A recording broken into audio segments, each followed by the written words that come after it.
بسم الله الرحمن الرحيم. الحمد لله رب العالمين، والصلاة والسلام على رسوله الأمين محمد وآله وصحبه أجمعين. أما بعد، leo ikiwa ni usiku wa tarehe 25 mwezi wa Jumada al-Ula mwaka 1446, katika darsa ya kitabu tafsir Ibn Kathir rahimahullah ta'ala, tuendelea na kusoma tafsiri ya suratul Maida, na tulianza katika kikao kilichopita kusoma maelezo ya Imam Ibn Kathir rahimahullah ta'ala ya aya 6 ya suratul Maida inayozungumzia namna Allah subhanahu wa ta'ala alivyotuelekeza kutawadha, na tulifikia tafsiri ya sehemu ya aya wa arjulakum ila al-ka'bayn. ni hapo sio? طيب. قال رحمه الله تعالى: قوله وأرجلكم إلى الكعبين قرئ وأرجلكم بالنصب عطفا على فاغسلوا وجوهكم وأيديكم. فاغسلوا فعل وفاعل، وجوه مفعول به، na zinazofuata zote hizi ni ma'tuf. Kwa hivyo itakwenda wujuhakum wa aydiyakum, zote zitakuja na fatha. Ilipofika wa arjulakum, pamoja na kuwa imekuja kabla yake wamsahu biruusikum, kaja majrur sabani harfu jar, lakini kaja wamsahu biruusikum, kisha kaja wa arjulakum. Hakusema wa arjulikum, sababu wa arjulakum miguu huoshwa, ndio maana ikawa ma'tuf ya kile kinachooshwa kilichotajwa kabla yake, ambao ni kuanzia faghsilu wujuhakum. Kwa wale wanaosoma nahwu wanifahamu ninachokizungumza. Kwa hivyo hapa akasema quri'a bin nasbi atfan ala faghsilu wujuhakum wa aydiyakum. وروى ابن أبي حاتم عن ابن عباس أنه قرأها وأرجلكم يقول رجعت إلى الغسل، سواساني رجعت إلى الغسل، يعني لكلمة imerudi katika ghasl kuwa yaoshwa pia miguu. وروي عن عبد الله بن مسعود وعروة وعطاء وعكرمة والحسن ومجاهد وإبراهيم والضحاك والسدي ومقاتل بن حيان والزهري وإبراهيم التيمي نحو ذلك. kwa hivyo hii sehemu imesomwa kwa fatha wa arjulakum, iwe miguu pia yafanywa nini? Yaoshwa. Na hapa kuna kuwarudi mashia ambao wao wakifika katika miguu wafuta. Na nikikwambia wafuta, si wafuta juu ya khufu mbili au soksi, la, wao wafuta juu ya miguu mikavu. Wafuta juu ya miguu bimaana hawaoshi miguu. Kisha wasema kuwa la, ile wa arjulakum yasumu wa arjulikum famsahu biruusikum wa arjulikum, bimaana miguu pia fanini yafutwa. Kwa hivyo Imam Ibn Kathir rahimahullah ta'ala sema hapa sawa sawa ni arjulakum yarejea katika faghsilu. Kwa hivyo miguu pia yafanywa nini? Yaoshwa. Na kadhalika kitendo cha Mtume sallallahu alaihi wasallam ni kinyume na wanavyofanya Rafidha. Kwa Mtume sallallahu alaihi wasallam ilikuwa kama hakuvaa khufu mbili ufanye nini? Huosha miguu yake. Bali tutaona huko mbele mpaka kufikia kusema wailul lil'aqabi minan nar, akatahadharisha kutokamana na kutoguswa na maji baadhi ya sehemu za miguu. قال وهذه قراءة ظاهرة في وجوب الغسل، قراءة كوازي katika wajibu wa kuosha kama قاله السلف. وإنما جاءت هذه القراءة بالخفض على المجاورة وتناسب الكلام، na iko قراءة biruusikum wa arjulikum.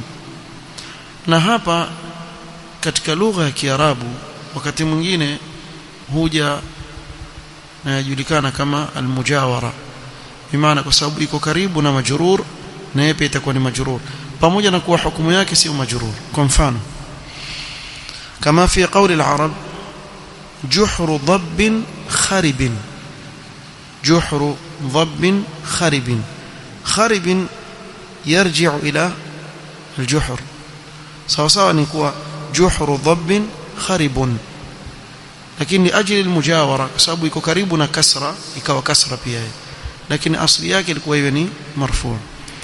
وكقوله تعالى عاليهم ثياب سندس ساسوني خضر وضم سيو، لكن iko قراءه سما عاليهم ثياب سندس خضر وكسر للمجاوره، sio kwa sababu yatakana hivyo, kwa sababu kinachosifiwa hapa na rangi ya kijani ni ile nguo, na nguo hapa huko nyuma ukiangalia ni marfu', kwa hivyo yafaa ile sifa yake pia hiyo nini, hiyo marfu', lakini ikawa ni majrur lilmujawara, na hiyo inajulikana katika lugha ya Kiarabu wala haina matatizo yote.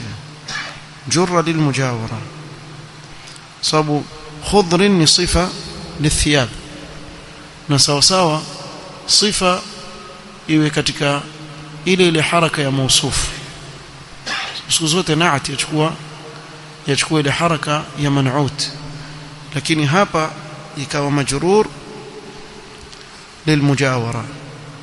وهذا ذائع شائع في لغة العرب سائغ، jambo lajulikana katika lugha ya Kiarabu, ingawa sitoingia sana hapa ndani, najua watu wengi hawatonielewa ninachozungumza, tuache hilo. Qala makhurafi wapenda kufanya hivi, alafu wale watu wao pia kelele, wewe usikia hivyo, kumbe haelewi chochote. Ya nini? Ya nini?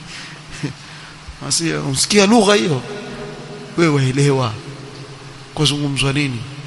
Wazungumzie watu kile kitu watakachoelewa, wapate faida waende zao. Kwa sisi tutakwenda kwenye faida huko ambako kutawafaidisha nyote. Ile faida tunayozungumzia itawafaa tulab al-ilm. Qala rahimahullah ta'ala, hapa tataja hadith zilizotaja au zilizokuja kueleza kwa Mtume sallallahu alaihi wasallam alikuwa akiosha miguu yake, si kufuta. قد تقدم حديث أميري المؤمنين عثمان وعلي، tumetangulia kutaja hadithi za Amirul Mu'minin Uthman na Ali ibn Abi Talib kwa nyuma katika kueleza sifa ya udhu wa Mtume sallallahu alayhi wasallam. وابن عباس ومعاوية وعبد الله بن زيد بن عاصم والمقداد بن معدي كرب أو معدي يكرب يتساوي أن رسول الله صلى الله عليه وسلم وتهم صحابة ومبكيا ومتوم صلى الله عليه وسلم غسل الرجلين في وضوئه إما مرة وإما مرتين أو ثلاثا على اختلاف رواياتهم. ومتوم صلى الله عليه وسلم sehemu nyingine ametawadha akaosha mguu yake mara moja moja, sehemu nyingine ameosha mara mbili mbili, na sehemu nyingine ameosha mara tatu tatu, kwa ikhtilafi ya riwaya zilizopokea masahaba, na yote jaiz. Ikiwa mtu ataosha mara tatu tatu ni sawa, mara mbili ni sawa, mara moja moja atosheleza wakati anapotawadha. Qala wa fi as-sahihayn an Abdullah ibn Amr qala takhallafa anna Rasulullah sallallahu alayhi wasallam fi safratin safarnaha فأدركنا وقد أرهقتنا صلاة العصر ونحن نتوضأ. katika safari moja Mtume sallallahu alaihi wasallam alisafiri pamoja na masahaba, lakini alikuwa nyuma. Akija akiwadiriki masahaba katika ile safari, walikuwa wamechoka na imeingia wakati wa salatu al-asr, na yafahamika kuwa mtu akichoka katika kutawadha kwake kidogo aweza kufanya uvivu kwa uzito, yani kuinama, kuosha miguu, akawakuta wamechoka, wajitayarisha kwa ajili ya salat al-asr. Qala faj'alna namsahu ala arjulina, ikawa tofuta kwenye nini, miguu yetu, badala ya kuosha tofutafuta miguu yetu. Fanada bi'ala sauti, Mtume sallallahu alaihi wasallam akanadi kwa sauti ya juu sana, asbighul wudu, timizeni wudhu wenu, yani bimaana kila kiungo cha kuosha kiosheni kisawa sawa. Wailul lil'aqab minan nar, aqab ni visigino, ole wake visigino vya wale wasiofikisha maji katika visigino vyao kutokamana na moto wa jahannam. Bimaana watachomwa katika zile sehemu ambazo walipotawadha hawakufikisha maji, Sasa kwa kweli maneno haya makali ayatoe Mtume sallallahu alaihi wasallam, kisha aje mtu afute tu juu ya mguu wake, huyo atakuwa sehemu kubwa kabisa ya mguu haijapata nini, haijapata maji. قال وكذلك هو في الصحيحين عن أبي هريرة رضي الله عنه، وفي صحيح مسلم عن عائشة رضي الله عنها عن النبي صلى الله عليه وسلم أنه قال أسبغ الوضوء ويل للعقاب من النار. وعن عبد الله بن الحارث بن جزء أنه سمع رسول الله صلى الله عليه وسلم يقول ويل للعقاب وبطون الأقدام من النار، ولواكي visigino na matumbo ya nyayo, bimaana pale chini ya nyayo, kutokamana na moto wa jahannam ikiwa maji hayatofika wakati wa kutawadha. Kwa hizi hadithi ya mwisho rawi al-Baihaqi wal-Hakim, hadha isnad sahih. hizi hadithi alizoorodhesha al-Imam Ibn Kathir rahimahullah ta'ala ni ushahidi wa wazi kuwa ni wajibu kuosha mguu mzima ila al-ka'bayn mpaka juu ya majicho mawili. وقد روى مسلم في صحيحه عن عمر بن الخطاب رضي الله عنه أن رجلا توضأ فترك موضع ظفر على قدمه. bwana mmoja alitawadha katika masahaba akawacha sehemu ya kama kucha kwenye nyayo yake haikufikiwa na nini, na maji. فأبصره النبي صلى الله عليه وسلم, Mtume صلى الله عليه وسلم akaona ile sehemu, وقال ارجع فأحسن وضوءك, kama nenda rudi, nenda katawadhi sawa sawa, nenda katawadhi vizuri. وروى الحافظ أبو بكر البيهقي رحمه الله تعالى عن أنس بن مالك رضي الله عنه أن رجلا جاء إلى النبي صلى الله عليه وسلم قد توضأ وترك على قدمه مثل موضع الظفر, هي pia ni mfano wa ile. فقال له رسول الله صلى الله عليه وسلم ارجع فأحسن وضوءك, alivyoona ile sehemu ndogo ambayo haikufika maji akamwambia rejea, nenda katawadhi sawa sawa. وروى الإمام أحمد عن بعض أزواج النبي صلى الله عليه وسلم أن رسول الله صلى الله عليه وسلم رأى رجلا يصلي وفي ظهر قدمه لمعة قدر الدرهم لم يصبها الماء. Mtume صلى الله عليه وسلم alimuona bwana mmoja yusali, itakuwa yusali sunna, na sehemu ya nyayo yake kuna sehemu takriban kama mfano wa dirham, coin ile haijafika maji, naye amesujudu yusali. Mtume sallallahu alaihi wasallam akamwamrisha, faamarahu Rasulullah sallallahu alaihi wasallam an yu'ida alwudu, akamwamrisha Mtume sallam arejee tena akatawadhe upya. ورواه أبو داود من حديث بقية وزاد والصلاة, akamrishwa pia aregelee swala. Swala haiwezi kusihi ikiwa ile sehemu haikuingia maji, na hili ni jambo la hatari sana.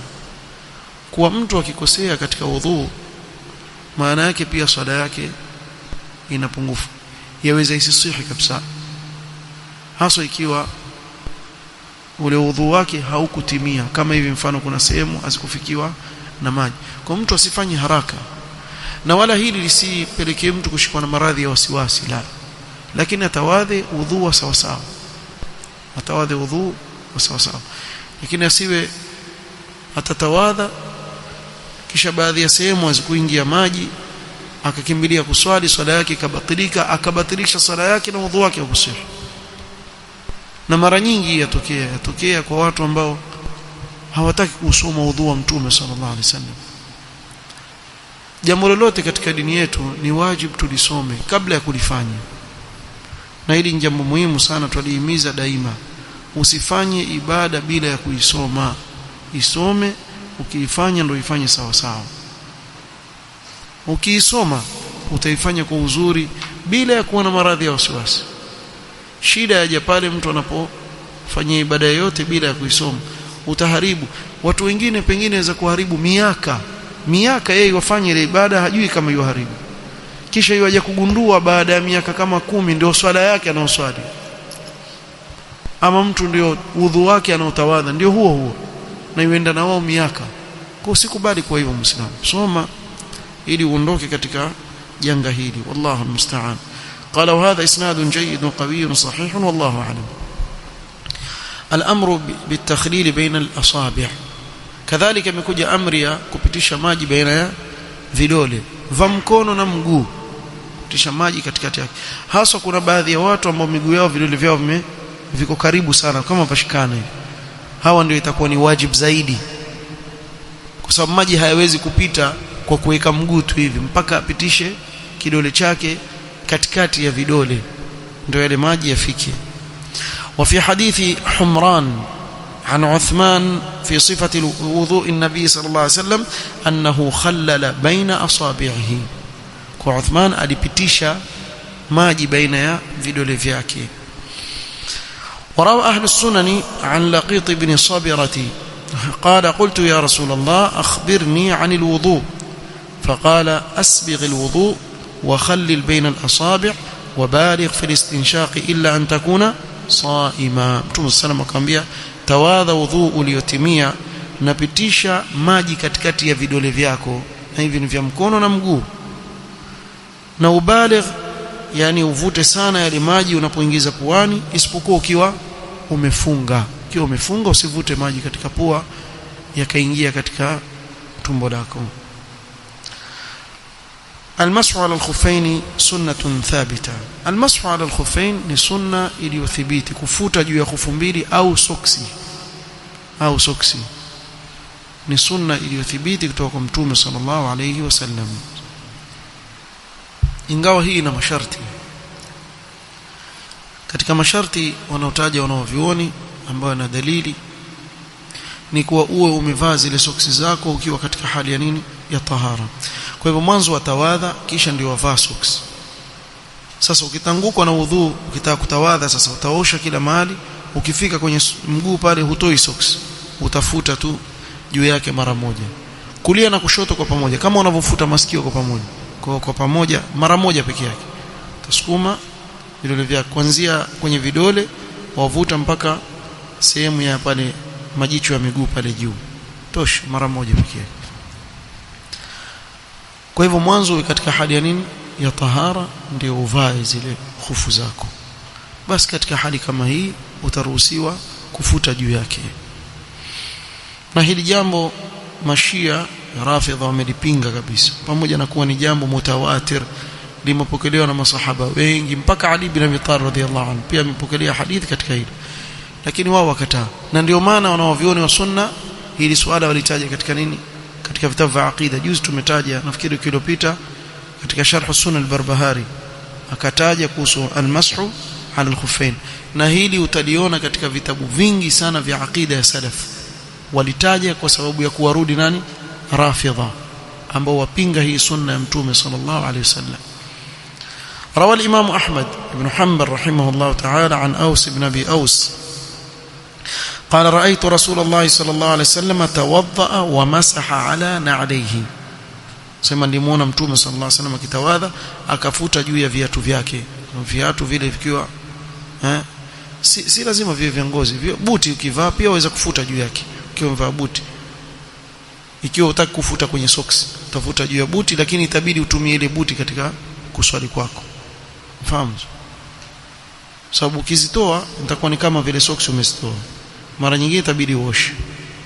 Kwa hiyo una viatu ambavyo vyafunika mguu wote, waweza kufuta juu ya viatu pia, kama vile yafaa kufuta juu ya socks, pia yafaa kufuta juu ya viatu, kisha ukaswali na viatu vyako, haina shida yote. Kuswali kwa viatu ni sunna, lakini katika hizi carpet ambazo sisi tuswali msikitini huwezi kuswali na viatu. Kwa hivyo usifanye hamasa kusema kwa sababu ni sunna acha mimi niingie na viatu, ama ukafanya bid'a ukanunua viatu vipi ukavitia kwenye begi, ukiingia msikitini watu wa viatu kwenye begi vingine waviweka chini. Usifanye vituko hivyo, usifanye vitu hivyo, makosa.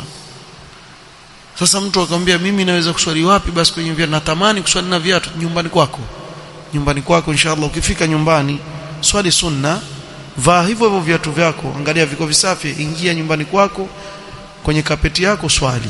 Hakuna mtu atakwambia kitu, si kwako. Mtu akwambia mimi kwangu na swali sunna kwangu nyumbani na vaa viatu, natamani na mimi ngadao hii sunna nione naitabikisha hata siku moja. Ama siku ya Eid uwanjani, ikiwa umpata sehemu waweza kuswali na viatu vyako, swali na viatu vyako, hauna shida yote, haina makosa yote. lakini usiende kwenye misikiti imetandikwa makapeti hivi ukataka kuswali na viatu, makosa. Umeelewa? Sisi tusomesha hapa na hata siku moja mjatuona tukija na viatu msikitini tukasema basi acha tuingie na viatu msikitini. Yategemea. Ikiwa ule msikiti umejengwa katika mjengo kama vile ilivyokuwa wakati wa Mtume sallallahu alaihi wasallam, ni ramil, yani kulikuwa na changarawe, waweza kuingia na viatu, haina shida yote, sababu ile hali na mazingira ya kuruhusu wewe kuswali kwa viatu. Na kusema hivi sio kwa wapinga kuswali na viatu, la, kila kitu kina mahala pake. Kadhalika kama uko katika safari njiani, naona njiani utaka kuswali, hakuna shida, shuka viatu vyako safi, swali kwa viatu vyako, hakuna makosa yote. Shida iko pale mtu akisema kuwa haifai kuswali kwa viatu, atakuwa pingana maneno ya nani? Ya Mtume sallallahu alaihi wasallam. Mtume sallallahu alaihi wasallam anasema sallu fi ni'alikum fa inna al-yahuda la yusalluna fi khifafihim wa ni'alihim, khalifu al-yahud wa khalifuni mayahudi, swalini kwa viatu vyenu. Sasa usije leo kaje ukaniambia lakini leo tuwaona watu makanisani waingia na viatu, sisi tukiingia atakuwa tushauri yao wavae wasivae. Muhimu hii ni sunna nani? Ya Mtume sallallahu alayhi wasallam. طيب, kwa Mtume sallallahu alayhi wasallam alikuwa akifuta juu ya viatu vyake akiswali navyo. Waqad rawahu Abu Daud أنه توضأ ومسح على نعليه ثم قام إلى الصلاة. وقد رواه أبو داود عن أوس بن أبي أوس قال رأيت رسول الله صلى الله عليه وسلم أتى سباطة قوم فبال وتوضأ ومسح على نعليه وقدميه. Mtume صلى الله عليه وسلم alikuja katika jaa, sehemu ya jaa la taka, akakojoa pale, kisha akatawadha, akafuta juu ya viatu vyake.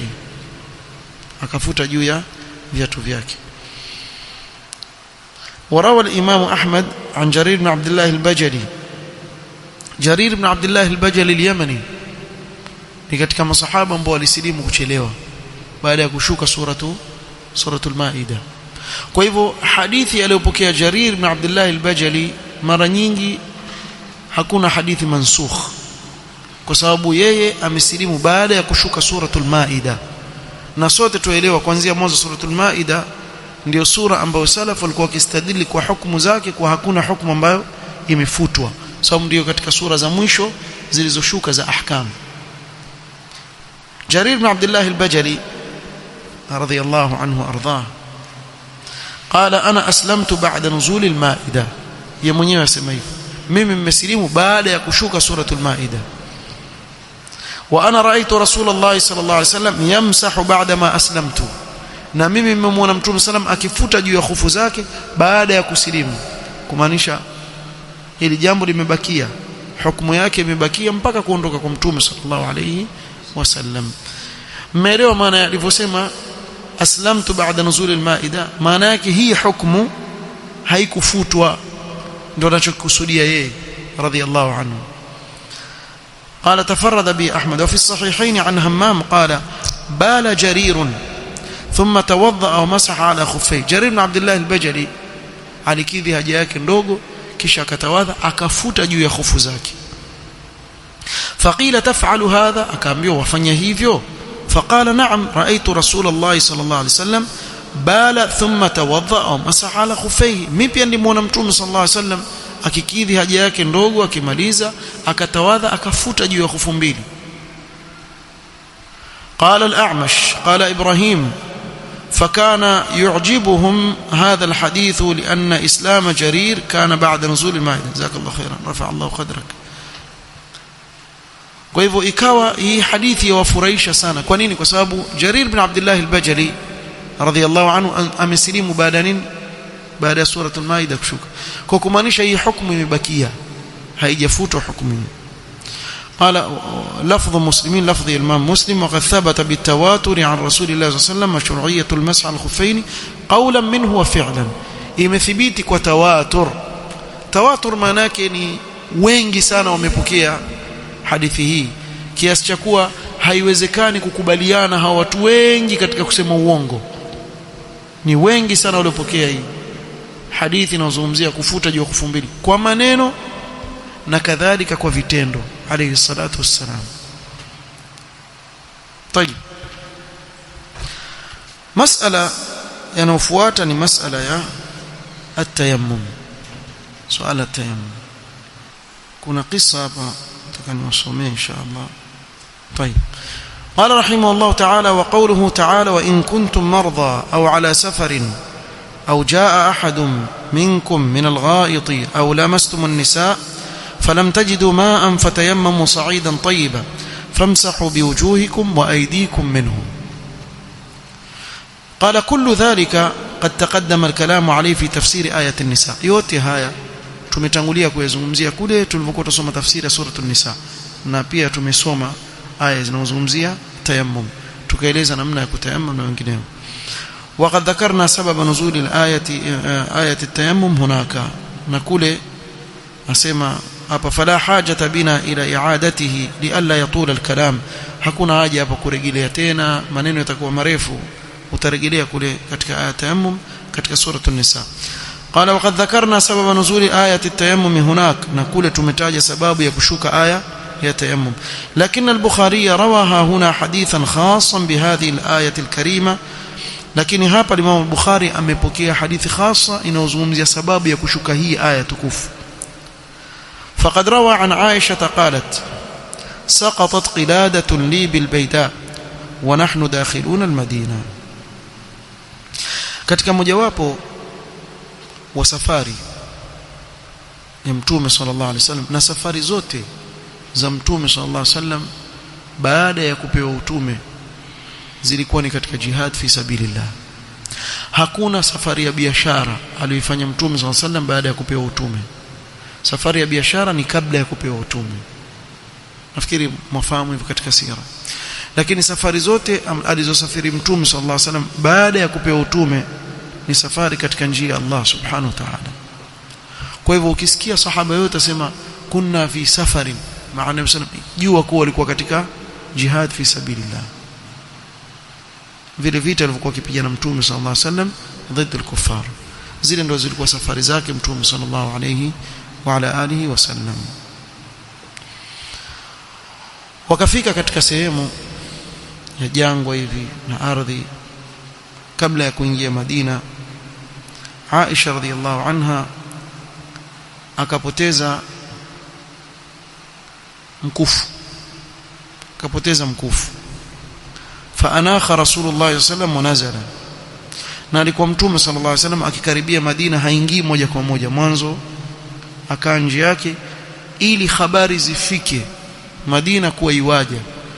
Sababu masahaba kule wamewacha wake zao, kwa hivyo wale wake zao wajitayarisha kwa ajili ya waume zao wanaokuja, si kuingia tu hivi hivi. Kwa hili alikuwa akiwafundisha masahaba kuwa wakirudi katika safari wasiingie moja kwa moja kwa wake zao.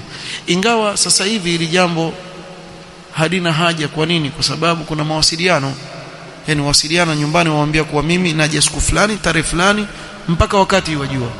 Kwa hiyo huwa washajitayarisha tayari. Lakini ilikuwa wakati ule Mtume sallallahu alaihi wasallam akikaa nje ya Madina, tuseme usiku atalala pale, asubuhi ndio wataingia. Kwa hivyo habari zafikishwa kule kuwa hawa mabwana wamefika, wataingia. Kwa hivyo kule nyumbani watu wajitayarisha kwa ajili ya kuwapokea waume zao. Kwa Mtume sallallahu alaihi wasallam akashuka pale ile sehemu kabla ya kuingia Madina. Fathana ra'sahu fi hijri raqidan, akashukia pale kwa kuwa Aisha pia amepoteza mkufu wake. Kuondoka kuingia Madina, Mtume sallallahu akamwambia mimi napoteza mkufu wangu. Mtume sallallahu akabaki kwa ajili ya Aisha radhiallahu anha, mpoteza mkufu akabakia. Ndio ujue mahaba ya Mtume sallallahu kwa Aisha radhiallahu anha. Poteza mkufu, jeshi zima limebakishwa pale. Aisha tafutiwe mkufu wake uko wapi, tafutwe. Mtume sallallahu alaihi wasallam alikuwa amechoka, akaweka kichwa chake juu ya mapaja ya mke wake Aisha, kalala alayhi salatu wassalam. Alipolala Mtume sallallahu alaihi wasallam, fa aqbala Abu Bakr falakazani lakzatan shadida. Abu Bakr as-Siddiq radhiyallahu anhu arda akaja mpaka pale alipokuwa amekaa Aisha radhiyallahu anha, na Mtume sallallahu alaihi wasallam alikuwa amelala. Sasa hataki Mtume sallam ajue kama amefika pale, na ataka kumlaumu binti yake.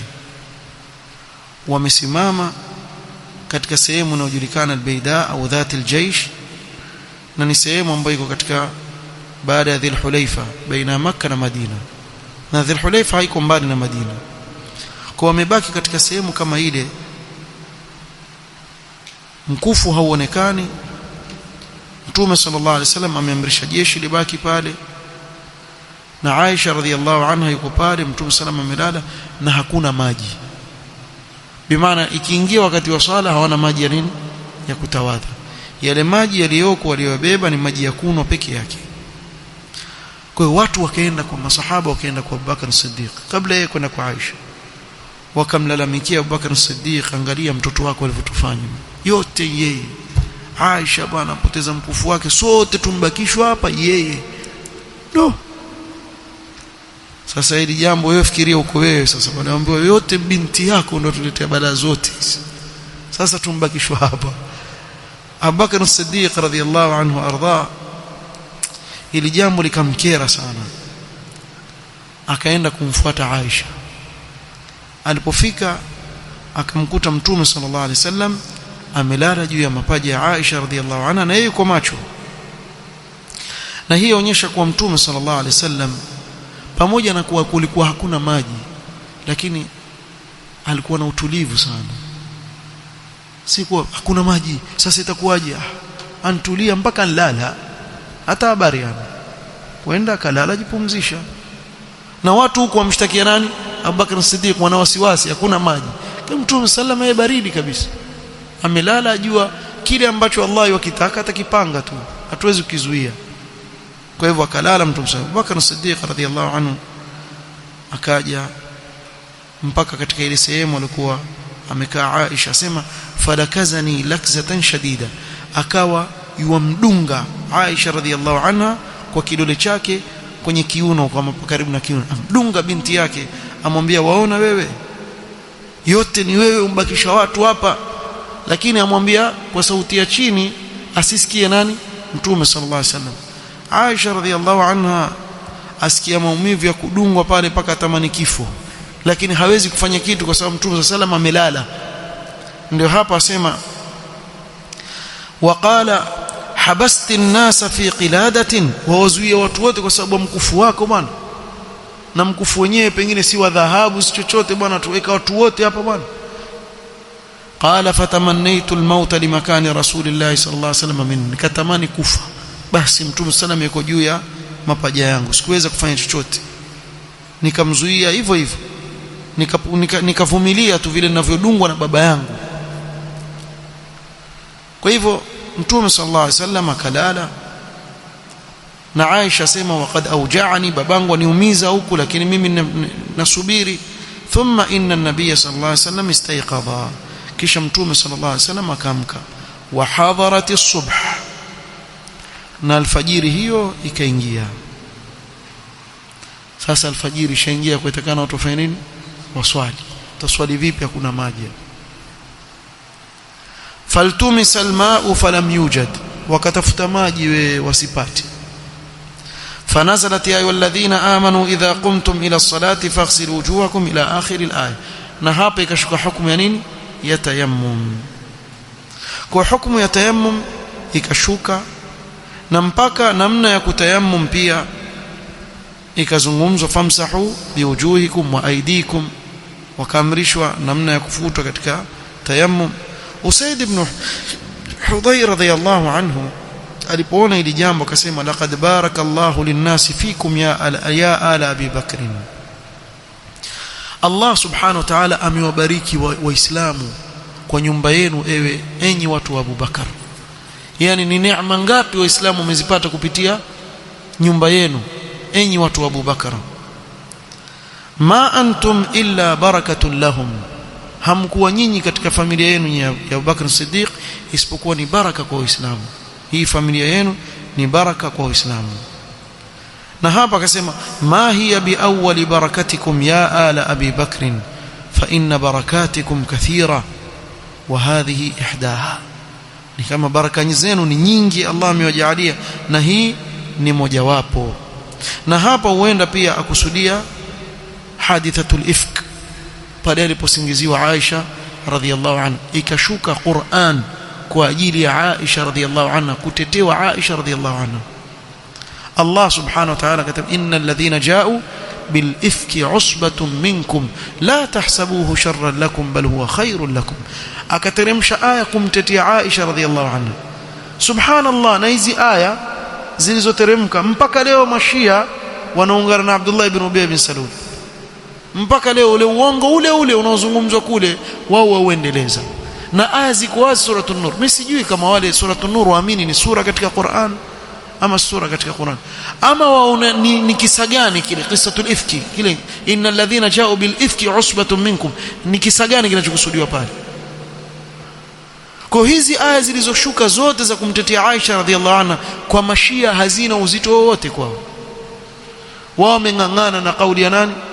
Ya bin Salul, ile ile tu walikuwa wakieneza wanafiki, na wao kile kisa ukiendeleza vile vile. Wallahu almusta'an. Almuhim, baada ya kuswali, kutayammam kuswali, ikawa watu si waondoke waingie zao Madina. Akisimama yule ngamia, kile kikufu kiko chini yake, ule mkufu uko chini ya ngamia. Ni kuwa Allah alikuwa yuwataka kutokea tukio lile ateremshe hii aya subhanahu wa ta'ala, amekadiria itokee namna ile, ikatokea ikateremshwa hii aya ili kuwafanyia takhfifu waja wake. Kwa tukapewa ruhusa ya kufanya nini? At-tayammum. Na namna ya kutayammum tushaeleza hapa mara nyingi, ni kuwa wapiga kwenye vumbi na mchanga, kisha wafuta uso na nyuma ya viganja viwili, sababu hapa mbele tayari ushashika, tayari kuna vumbi hapa, sio? Kwa hakuna haja kufuta tena hapo. Ukifuta hivi utakuwa litoa vumbi sasa. Kwa hivyo wapiga mara moja, wafuta uso mara moja, kisha wafuta mkono wa kulia, kisha kushoto, namna hii. Umeelewa? Basi ushamaliza. Hakuna ile kama wanua kisu ile mpaka kwenye kusuku kwa hakuna kitu kama hicho. Kwa hivyo ni mara moja tu wafuta uso mzima, tena si lazima tafuta uso huku sijapata huku, ifuta tujue tosha. Na sisi tufanye hivi taabudan, usifikirie kwa ile vumbi la safisha uso. Kama ni kweli, ukweli wa mambo ni kwa ile vumbi halisafishi, lakini sisi tufanye kwa kuwa Allah ametuamrisha hivi. Kwa sisi tufanye kwa ajili hiyo, wala haimaanishi kwa sasa uanze kuchukua mchanga ujipakipaki huku, labda ndo kama vile osha na maji. Dada, piga mara moja, futa uso, futa nyuma ya kiganja cha kulia na nyuma ya kiganja cha kushoto, hivi nyuma, si hapa mbele, sababu hapa mbele ndio kwenye ile vumbi. Mmenifahamu vizuri? Basi hivyo ushatayama, alhamdulillah, na uko sawa. طيب. وقوله تعالى ما يريد الله ليجعل عليكم من حرج، أي فلهذا سهل عليكم ويسر، وسبب hiyo akawafanyia mambo mepesi. Walam yu'assir, wala kuwatia uzito. Hataki Allah kuwatia uzito katika dini yenu. Bal abaha at-tayammum 'inda al-marad, amefanya ni mubah mtu kutayammum akiwa mgonjwa hawezi kutumia maji. Wa 'inda faqdi al-ma'i, na katika hali ya kukosa maji. Tawsi'atan alaykum, ili kuwakunjulia, kuwafanyia wepesi na kuwakunjulia dini yenu. Wa rahmatan bikum, na kwa rehma zake juu yenu. Waja'alahu fi haqqi man shuri'a lahu yaqumu maqama al-ma' illa min ba'd al-wujuh kama taqaddama bayanuhu. Kwa hivyo akafanya kwa yule ambaye yafaa kwake yeye kutayammum, kule kutayammum kwa simama sehemu ya nini? Sehemu ya maji. Yani kila sehemu ambayo yatakana utumie maji kutawadha, basi badala yake utafanya nini? Tayammum. Hii ni ikiwa umekosa maji. Wataka kuswali, tayammum. Kwa mfano utaka kufanya tawaf na umekosa maji, tayammum. Utaka kuswali raka mbili, tayammum. Kila sehemu ambayo yahitajika kutawadha waruhusiwa kufanya nini? Tayammum ukikosa maji. وكما هو مقرر في كتاب الأحكام الكبير. طيب. وقوله تعالى ولكن يريد ليطهركم وليتم نعمته عليكم لعلكم تشكرون، أي لعلكم تشكرون نعمه عليكم فيما شرعه لكم من التوسعة والرأفة والرحمة والتسهيل والسماحة. yani ili mpate kumshukuru Allah kwa neema yake kubwa katika ile sheria aliyowekea nyinyi waislamu, sheria kunjufu yenye huruma ndani yake, yenye rahma ndani yake, yenye wepesi mkubwa sana ndani yake. Alhamdulillah, sheria ya Allah nyepesi sana. Dini ya Allah nyepesi, haina ugumu wala uzito aina yote, kila kitu chake sawa. Bali kukija uzito katika dini, hapo hapo waja nini? Wepesi. Ikiwa uwezi kuswali kwa kusimama, kaa chini. Uwezi kuswali kwa kukaa, lala. Kila mahali ambapo pana uzito, sheria ya kuletea nini? Ya kuletea wepesi. الدعاء بعد الوضوء. naona muda ushasonga sana, Allah musta'an. Acha tuswalia hapa maliza, subakisha alafu kuna aya tena. قال رحمه الله: وقد وردت السنة بالحث على الدعاء عقب الوضوء بأن يجعل فاعله من المتطهرين الداخلين في امتثال هذه الآية الكريمة. بكليوا katika sunna mahimizo ya dua baada ya kutawadha, amjaalie yule mtawadhaji, yule mwenye kutawadha awe katika wale watakaojitahirisha wanaoingia katika kutekeleza hii aya tukufu, kama rawahu al-Imam Ahmad wa Muslim wa ahli sunan an Uqbah ibn Amir qala kanat alaina ri'ayatu al-ibil. Uqbah ibn Amir asema ilikuwa tumewekewa zamu yetu sisi kuchunga ngamia.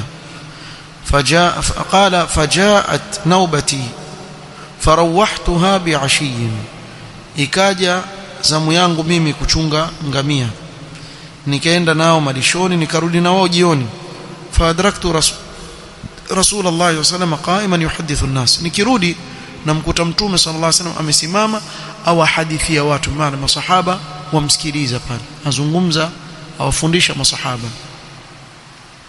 فأدركت من قوله, nikadrik katika maneno niliyosikia kwake akisema, ma min muslimin yatawadha fayuhsin wudu'ahu, hakuna muislamu yote anayetawadha akafanya vizuri katika kutawadha kwake, maana akatawadha udhu uliokamilika, thumma yaqumu fayusalli rak'atayn, kisha akasimama kuswali rak'a mbili, muqbilan alayhima biqalbihi wa wajhihi, akaelekea katika ile swala yake kwa uso wake na moyo wake, illa wajabat lahu aljanna, isipokuwa itawajibika kwake yeye kuingia peponi.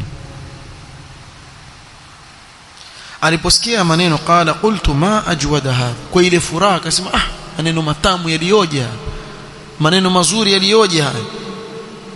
Fa idha qa'ilun baina yadayya yaqul, mara namsikia mmoja yuko mbele yangu pale asema, allati qablaha ajwadu minha, umepitwa wewe, kuna nyingine nzuri zaidi kabla ya hii imetajwa. فنظرت فإذا عمر رضي الله عنه, nikitizama namuna Umar al-Khattab radhiyallahu anhu, faqala inni qad ra'aytuka ji'ta anifan, nimekuona ndo anaanza kuingia man.